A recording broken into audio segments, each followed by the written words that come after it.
font le bilan de l'année scolaire 2024-2025. L'occasion également de dresser les perspectives de l'année à venir.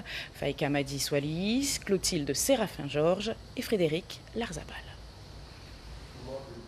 Une année scolaire sous tension, c'est le bilan dressé par les syndicats des enseignants. Les représentants syndicaux du SE UNSA Guyane tirent la sonnette d'alarme sur une situation qui ne cesse de se dégrader.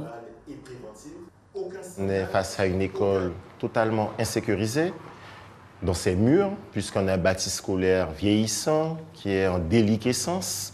On est en crise d'attractivité. Le métier d'enseignant n'attire plus.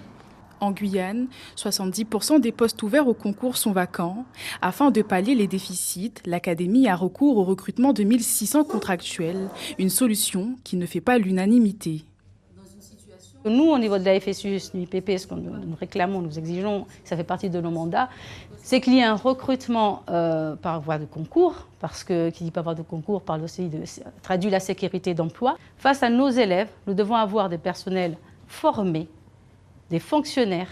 On ne peut pas dire aujourd'hui, parce qu'on est en Guyane, nos élèves peuvent avoir face à eux des personnes qui ne sont pas formées. Mais ce n'est pas tout.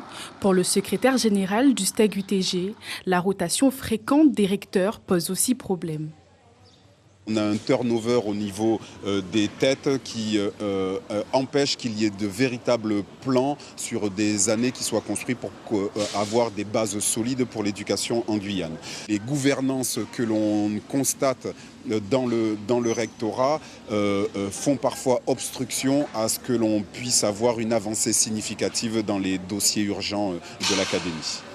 Avec près de 3000 jeunes non scolarisés, d'après l'Observatoire de la scolarisation, les défis sont encore importants. La rentrée 2025 s'annonce déjà comme l'une des plus difficiles de ces dernières années, selon les syndicats.